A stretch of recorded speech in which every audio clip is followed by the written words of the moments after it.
जय श्री हरि विष्णु। नमस्कार प्यारे भक्तों। भगवान श्री हरि की कृपा आप सभी पर बनी रहे। आज की यह कथा बहुत ही पावन और मन को शांति देने वाली है, क्योंकि आज हम जानेंगे श्रावण शुक्ल पक्ष की उत्तरदा एकादशी के बारे में। कहा जाता है कि एकादशी का व्रत भगवान विष्णु को अत्यंत प्रिय है, और जब बात उत्तरदा एकादशी की आती है तो इस व्रत को संतान सुख, परिवार की खुशहाली और भगवान विष्णु की कृपा से जोड़कर देखा जाता है। तो आइए सबसे पहले भगवान विष्णु का स्मरण करते हुए बोलिए ओम नमो भगवते वासुदेवाय। जय श्री हरि विष्णु भगवान की। भक्तों, इस वर्ष उत्तरदा एकादशी की तिथि को लेकर 23 और 24 अगस्त की चर्चा हो रही है।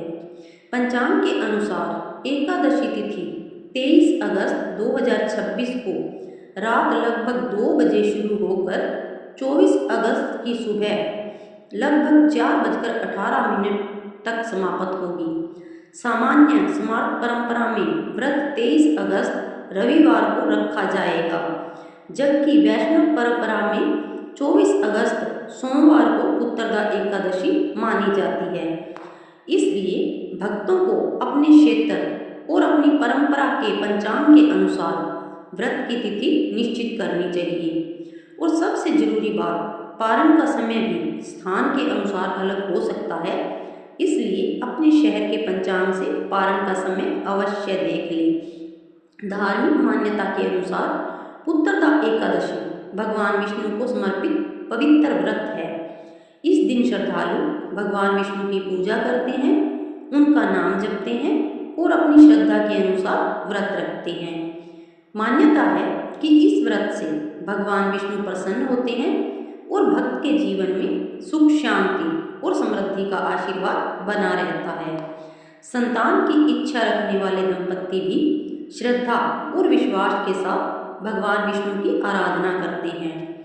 लेकिन भक्तों, हमें हमेशा यह याद रखना चाहिए कि पूजा और व्रत भगवान के प्रति श्रद्धा और भक्ति का माध्यम है।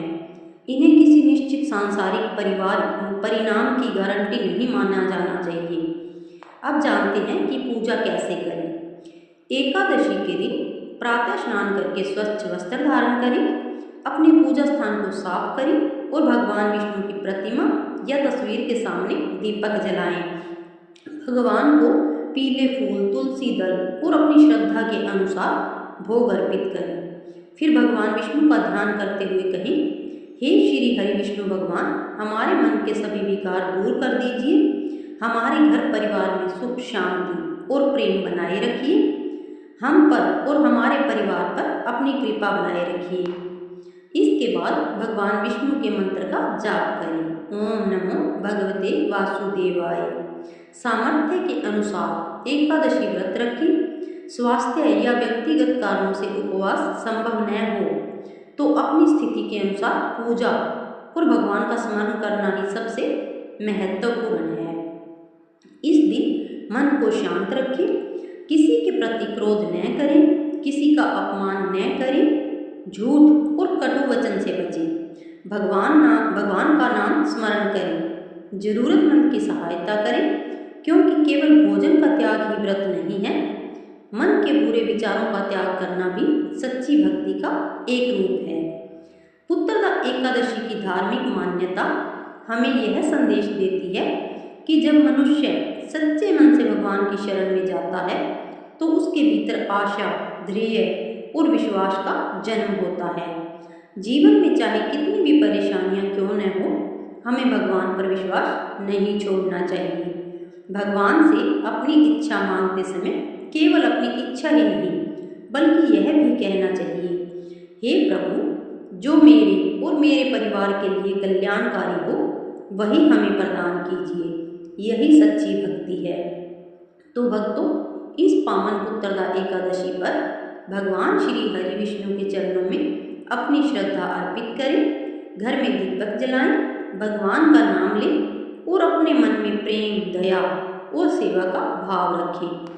भगवान श्री हरि विष्णु आपके घर में सुख, शांति बनाए रखें, आपके परिवार को स्वस्थ और प्रसन्न रखे और सभी के जीवन में मंगल करे। आइए अंत में मिलकर बोले जय श्री हरि विष्णु भगवान, जय लक्ष्मी नारायण, ओम नमो भगवते वासुदेवाय।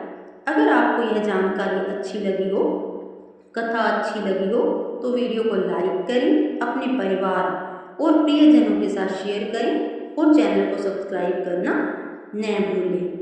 भक्ति अरोड़ा की ओर से आप सभी को उत्तरदा एकादशी की हार्दिक शुभकामनाएं। चलिए चलते हैं, मिलते हैं एक नई जानकारी, नई कथा और नई धार्मिक और चमत्कारी वीडियो के साथ। तब तक के लिए जय श्री हरि।